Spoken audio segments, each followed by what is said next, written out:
It's as simple as sitting and being quiet without distractions. Sometimes so our animals are always first of all, they're always communicating with each other, and they're always trying to communicate with us. And if you're, of the generation that we used to call the radio station all the time during a contest or something, and you pick it up, and you dial, it's busy, hang up, it's busy, hang up, it's busy, busy, busy, busy, and it's like the animals are getting a busy signal every time they're trying to tell us something, Yeah. because our brains are so occupied.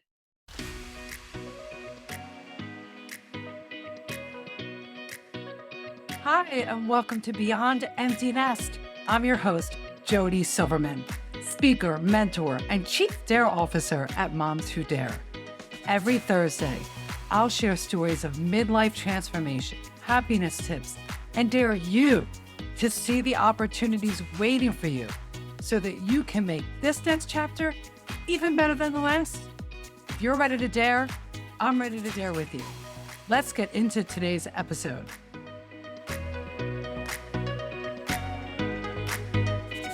Hey, everybody. I am super excited to introduce you to our guest today on Beyond Empty Nest, Reverend Karen Cleveland. She is a spiritual connection specialist, a new thought minister, mindset mentor, and wait for it, animal communicator.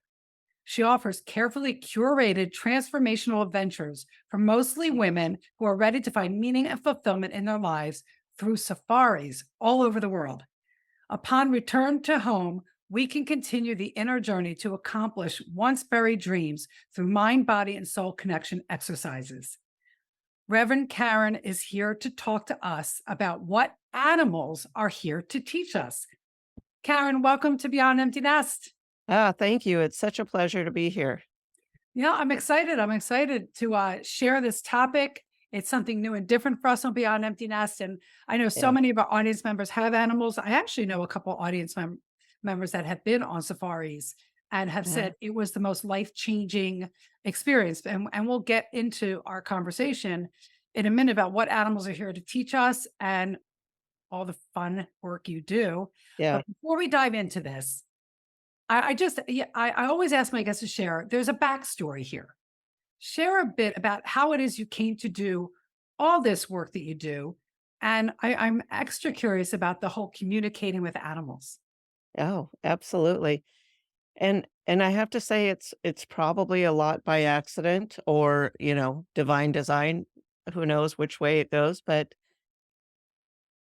if we were to go back 20 years, there was no indication that had any particular interest different than anyone else. When I was growing up, I loved animals, but I never felt like there was, anything more than that.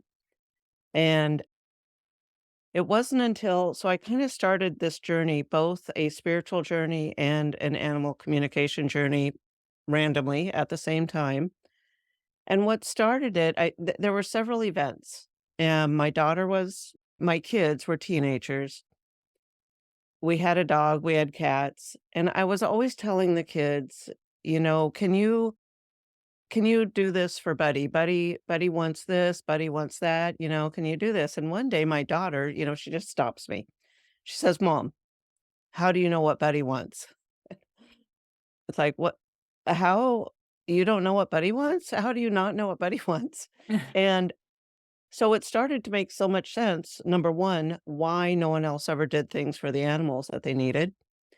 And maybe I knew something that Buddy wanted that they didn't know, that I just assumed Wow. everyone knew, everyone paid attention to. There was that, and then there was an event with the lost cat and talking to a radio psychic that, I would listen to this radio psychic because I worked from home during the day, and she would tell someone something, and I would say to myself, or I would actually yell at the radio, "That's not right. That's not true. That's not what they need to hear," you know?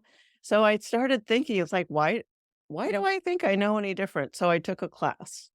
And I just took a free class, like a 3-hour class one night, at a local bookstore and began to think about it more because it was never an actual possibility that people could communicate with animals. I was raised Catholic, and that just wasn't something my family talked about.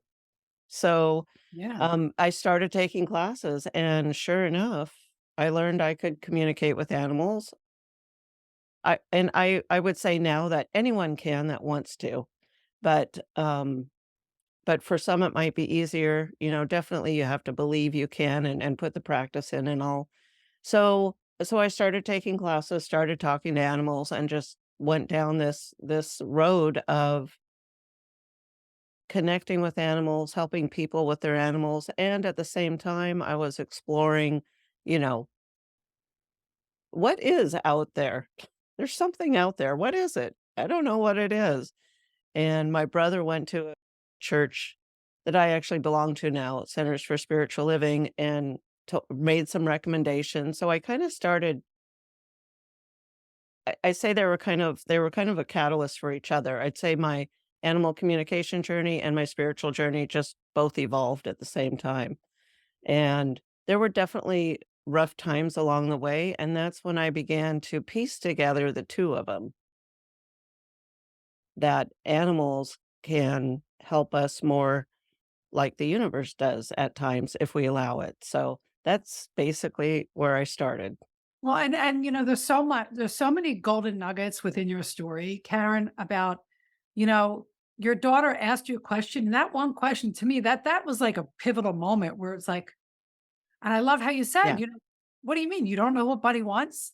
Like, Yeah. you're making me think of my dog. We had to say goodbye to our beloved Maggie Oh. on 10/22/22, which Oh. I believe is a very spiritual meaning because I do believe in the universe sharing, talking to us, communicating us through different ways. My big way is numbers. But there's absolutely a connection between your ability to communicate with animals and how the universe but I never thought of communicating with my animal Yeah. until I lost Maggie. Uh-huh. And I think it's wonderful how you started getting curious about it. And you know what? You did something that I would classify as a dare. You dared to like acknowledge, oh, I might have something different here. And you took Right. a class. That's a dare, taking a class just to see. And I think we all forget that dares don't have to cost you a lot of money. There is a lot of free classes, free things to learn. And a local library is a good way, a chamber of Yeah. commerce. So I love your story. And when you said, is there a difference between the animal spirits and the universe energy? And I think they're totally connected. I just don't think when we all start to think about, I want to communicate with my angels or spirit guides or God, whatever you call it. I always call it universe and spirit guides and angels, but it's we can communicate with the loved ones. I'm getting signs from loved ones from the behind it. I've Yes. opened myself up to it. And I have friends saying, what is it with you? What angels? Who are you? They've known me for 20 years. So I love your story about how it all came to be because nothing happens by accident, right? If we pay Right. attention, if you're paying attention, the universe is sending you the guidance that you need for the path that you get to take. Yeah. Oh, Yeah. absolutely. Yeah. And you're right. It's a matter of paying attention, of listening, of being curious Yeah. and daring to take that step. So, There's a so yeah, absolutely. So thanks for sharing the story. But so for those other people out there that are, and if you're not spiritual, what I call woo woo, stay with us because I'm going to tell you something.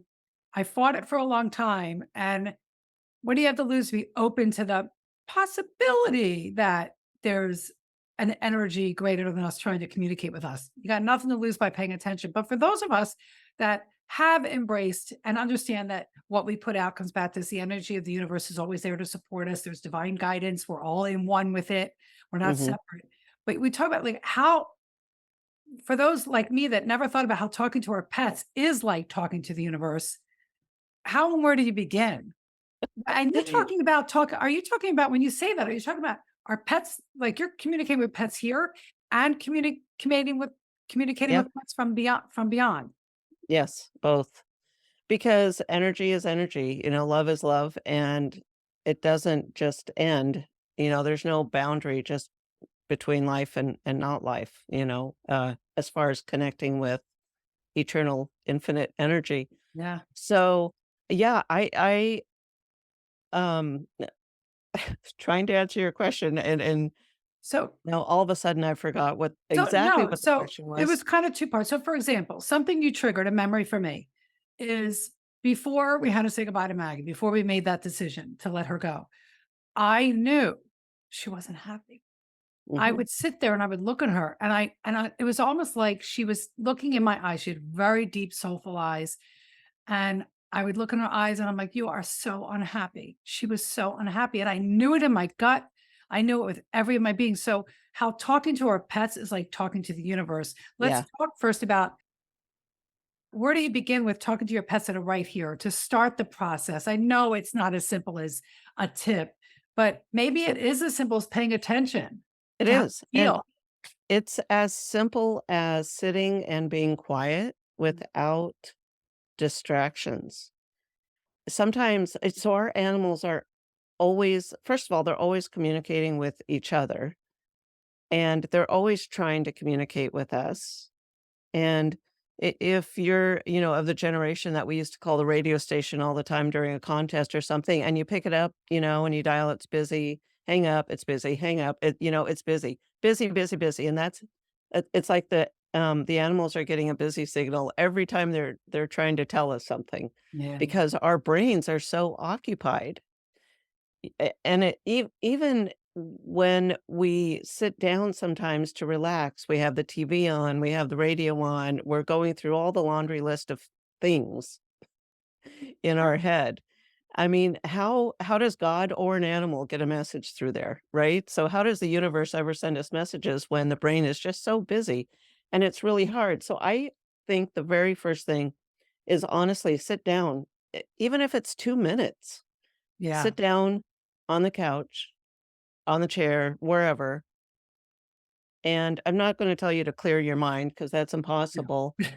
but just don't have the distractions and just be open to things that are coming in. Actually, can I wanna tell just a short Yeah, story. sure. Yeah, So sure. so if you have a dog like you did, and if the listeners, have a dog or a cat, let's say you are sitting on the couch one day. You're not really doing much. Maybe you're flipping through a magazine, but you're not too involved in anything. And all of a sudden you think, you know what? I think it's a good time to take the dog for a walk. And you look at the dog, and the dog looks up and it's like, oh, what? Because you're looking at him. And of course, the dog knows once you get your shoes on, get the leash out, that kind of stuff. But I want to propose to everyone that maybe when you have that thought, oh, it's a good time to go for a walk, it's not you, it's your dog. It's your dog finally getting a message through to you. And might think all these great ideas are our own ideas, but I think you're picking up information from your animals without realizing it's coming from them. Absolutely. No, I love that. So it's like the first step is to just sit and be still. And Yep. I agree with you about quieting the mind. But if you just turn off the distractions, it doesn't mean your mind will stop. But if you just sit in this quiet space, you'll tap into. And I love that story. It's true, very Yeah. true. And how many times does a pet come up to us and they're like, they're nudging. I call it nudging you, annoying you, and Yeah. you're like, no, wait, stop, stop. They're trying to talk to us. Yes. And we're shunning them away because it's annoying and not convenient, but that's and I think about that, I started to really stop and listen, like, "There's a reason you're nudging me. Why are you nudging?" It's like your baby who cries. It's the Right. same thing. They can't Right. communicate, but they do communicate. So I Yeah, love they do. that. Okay, so I love that. So, how can we be clearer in our animal and our universe conversations? Is that Oh, also about being still? it's about being still, but it's also so being still is about, receiving the information that they're trying to give us. But we also can be clear in what we're telling them, what we're expecting of them. And just like the universe, so I use an analogy sometimes. So if we tell our cat, we'll use a cat this time, if we tell them, don't get on the table, right? What, w- well, let me back up 1 minute. So one of the ways I communicate with animals, with my clients, and I'm almost never anymore in the same room with them. They're, 100 miles away, 500 miles away, who knows where they are. But it's through an energetic transmission of the pictures in my mind and my feelings, my emotions. So so we need to really be aware of what the picture is we're creating when we talk to our animals. And is it the picture of what we want versus what we don't want? Just like when we talk to the universe. So if I Ah, say, don't get on the table, the picture is on the table. right. And when I say, I don't like being broke, when I'm meditating or praying or visualizing or affirming whatever I'm doing, I don't like being broke. The picture is being broke. So we need to make sure we always say, both with the universe and with our pets, what we want. So we say, tell the cat, stay on the ground. A lot of people say four paws on the ground, that keep the table clean. If someone is going potty in the wrong place, I like to say, the rug stays clean and dry. Ah, And just like, I make $1 million this year, whatever it is, this is what I want. This is the picture that I'm creating. But then it needs to go a little bit further because our deepest expectation is also creating a picture. So when you're walking down the hallway into the kitchen, into the dining room, when you round that last corner, are you expecting to see the cat on the table? Are you expecting to see them on the ground? You know? I knew you were going there. Yeah. Yeah. So it's like, I want $1 million, I'm so happy for my $1 million this year, but I'll never be able to do that because I don't know what I'm doing and I can't make that much money and, yada, yada. So the pictures in our head, we need to say what we want and not what we don't want. I So love that. that's That is that's how so it's very similar. it is very similar. It's identical. It's identical. I love this. Great. And I have a friend, as we're recording this, she has a brand new puppy and she's struggling and walked in and the puppy was on her kitchen counter. And I'm going to share that with her. So I'm going to share that with you. But yeah, you know what? It's true. It's exactly how we communicate with the universe and our angels and our team up there ready to support us. I love all this. So before, as we get to the end, and you're going to give us a dare, but before we do, we're talking about household pets. We're talking about dogs and cats. Is all of this just for our household pets, or are all animals included in this? Well, a great question. All animals communicate this way. I would say the relationship and I guess the environment of our pets is very different than a wild animal, but they still communicate the same way. So while I might communicate with a dog and they might talk about, dinner and going for a ride and going for a walk and, where's your bed? Wild animals just have no idea what a ride. I have no Right. idea what a ride is. So the same techniques though can be used, but it's a different experience. They're more about and it's very interesting and I like to walk people through connection exercises when we're on safari because it's more of the core universal principles and laws, I guess. So, for example, connecting with the wildebeest. So, right now, actually, is the great wildebeest migration where well, it goes on all the time, but right now they're moving into Kenya. They do this migration, circle migration all the time.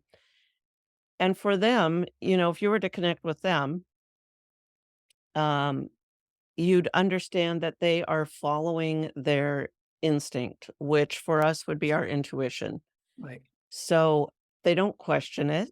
They have faith, they have trust, and they know that when they get to where they're being pulled to, where their intuition is pulling them to go, is that they're going to find what they need. Right. So it's more, I guess, of like the universal truths Yeah. and just how they're present with each other in it, in this vast plains where there's so many different species and there's so many different interactions. One thing I do want to add is that when we look at wild animals, we usually have a very short and small perspective of how they are. Just like our pets and us, we all have these primary archetypes. So there might be a hero, there might be a lover, there might be a nurturer, a teacher, a rebel, and they're the same. They also have these. We just don't usually we can't witness them. If you look at videos over time, you begin to recognize it. And certainly people that do rescues and work in sanctuaries and they have these wild animals come in, they will tell you, "Oh, this one is a real entertainer," and, "Oh, Yeah. this one, is a Right. real lover." So Interesting. so they're not that different. It's just a different communication system. Yeah. No, And as I said, we just don't witness them as much. So it's hard to know that they're not that different. and that's what people can aim to achieve and witness when they embark on these safaris with you, being led by you, Yeah, correct? Yeah. yeah, I love that. And I think I'm just something that hit home with me is the wild animals, the ones out in the safari, for lack of a better word, I'll call them, they don't question their right. their instincts. They don't question their instincts. Their instincts they trust fully. And Yeah, unfortunately, we have this free will that yeah. allows fear and doubt to stand in our way. I just pulled my angel card for my day before I got on here, and it said to surrender. And Uh, yesterday was trust in the universe because they know that I'm holding on and I want to let go. So what I love about what you just explained is they don't question their instincts. They just know it to be true. And if right. we can start to practice that for ourselves, boy, that could be really transformational. I love this conversation. Yeah, Yeah. So you're still actively curating these transformational adventures by way of safaris for mainly women? I am.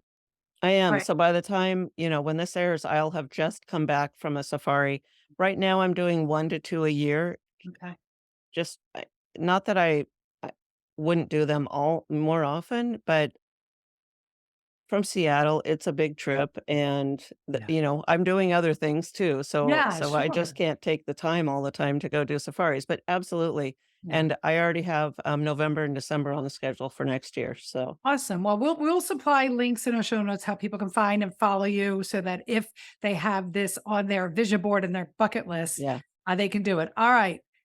Karen, you shared so much with us. I'm really excited for all the pet lovers out there to really hear this. And yet, we do not end without our guests giving our audience a dare. So, did Uh-huh. you come up with a dare for everybody today? I do have a dare. I'm going to dare everyone, whether you have pets or not, even if you're in a city, there must be some kind of wildlife outside, some birds, some squirrels, something nearby or a park or something. I'm gonna dare you to sit quietly in the presence of an animal for 5 minutes Oh, I love and see what happens. So, that. you know, when your mind starts going, "Oh, I have to go pick up the groceries," just kind of refocus back on the animal. You don't have to try to ask questions, you don't have to try to do anything, just be quiet with it for 5 minutes. I love that. So sit quietly for 5 minutes in the presence of an animal. And just like with meditation, if you find yourself wandering, we come back to the breath, come back to the animal. Yep, I love that. Great dare. Great dare. yeah, I'm going to try it too. Even though I don't have a pet at home, I'm going to do it with my friend's pet. Next time I'm there, I'm just going to take 5 minutes and do that. yeah, So yeah, thank you, Karen. Thank you so much for being part of Beyond Empty Nest. I'm really excited to share this. And everybody, you know when I say at the end of every episode, the purpose of Beyond Empty Nest is to bring you insights, something new, something different to support you through any life transition you might be experienced in midlife and beyond, and to maybe open your mind to different possibility and opportunities. So what landed for you from this conversation? What did you learn? What's your takeaway? And will you accept the dare? Let us know by leaving comments, leave a review. If you leave a message about something that Karen said today that really moved you, I'll make sure she gets it. And don't forget to tune in every Thursday when new episodes drop. And as I always say, dare on. Thank you for listening to this episode of Beyond Emptiness. Head over to jodysilverman.com for full show notes, more information, and additional resources. Speaking of additional resources, I've got a great one for you in the show notes below. So if you've enjoyed today's show and are ready to embrace this midlife chapter, then you're going to want to grab our featured resource called the Self-Talk Cleanup Challenge. You may not think so, but to quote our friend Oprah, the one thing I know for sure is that negative self-talk and thoughts are what's keeping you stuck in fear and lacking confidence to take the leaps in midlife that you desire to take. When you grab this resource, you'll receive the exact exercise my first coach took me through. It's simple, yet powerful. In addition, I'll send you a few other tools and tricks to help you knock out the negativity when it shows up, thereby increasing your confidence and your overall happiness, allowing you to have fulfillment and fun in midlife. You deserve it. So go ahead and grab your copy of the Self-Talk Cleanup Challenge, and I'll see you next Thursday. Until then, they're on.